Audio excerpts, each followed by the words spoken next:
With a government shutdown that lasted 43 days and ever-mounting pressure over the Epstein files in order to bring down the pedo presidency, it's almost impossible for anything else to break out into the news cycle. Well, best-selling author and former First Lady Michelle Obama released another book this autumn and is currently on tour promoting the book.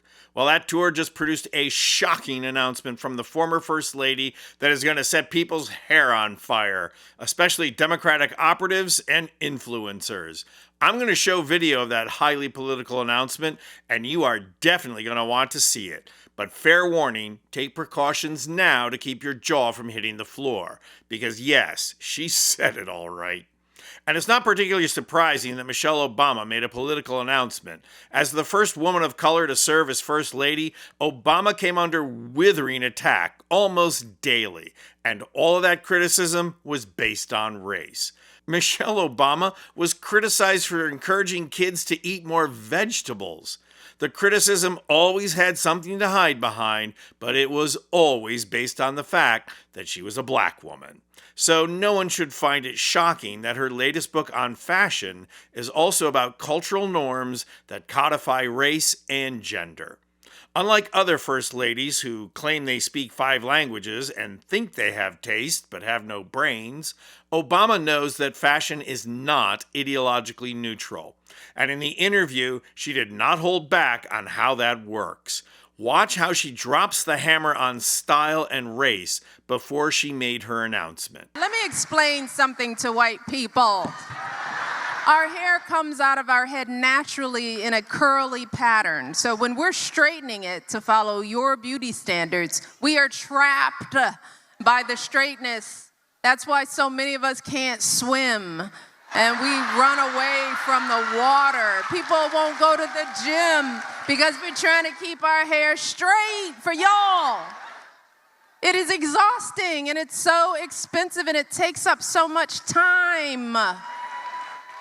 Braids are for y'all so we can work harder and focus on the work. So why do we need an act, an act of law to tell white folks to get out of our hair?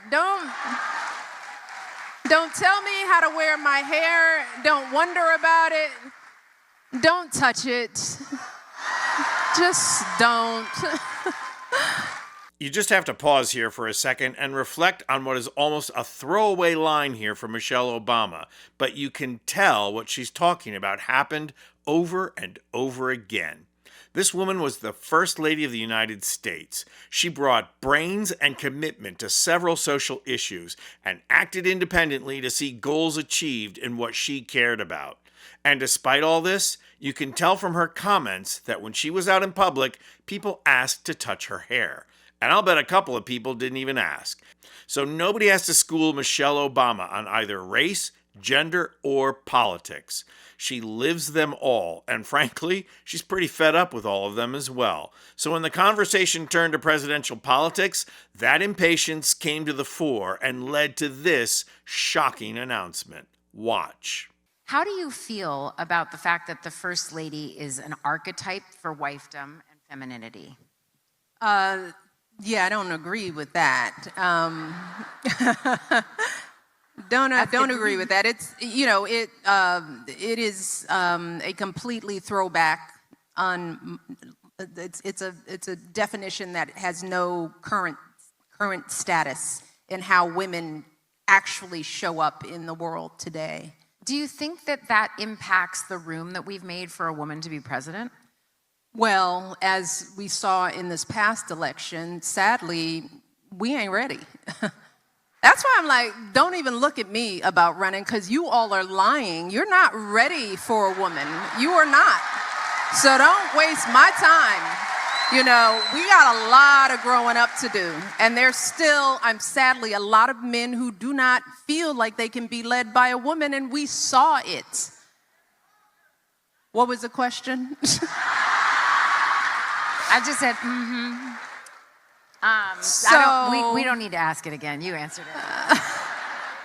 Femininity, wifedom. Yeah. I mean, I think we still have growing to do in that regard. And you know, we can see how progress can be made and things can be snatched back when it comes to us owning our power as women. Two things worth noting here. First, you can tell how Kamala Harris's electoral loss has deeply disappointed Michelle Obama. And you can tell she's not blaming Harris. She's blaming gender and how backwards this country remains on both gender and race. Also significant is that Obama is implicitly arguing against looking for a savior. That's what got us into this mess to begin with. For Democrats to win the presidency, we don't need charisma. We need a candidate that will fight for the four following policies: raising the minimum wage to $15 an hour to get people off of SNAP, a minimum tax on corporations no matter how many loopholes they exploit, a minimum tax on billionaires no matter what fiscal maneuvering they perform, and Medicare for all. That's the message that Democrats can win with. Find that messenger and we won't need a savior. I'm Anthony Vincent Gallo for Occupy Democrats. And if you like this video, please hit the like button and subscribe to our channel. You'll not only help out our channel, you'll be taking concrete action and helping get rid of Trump and the MAGA movement who ushered him in.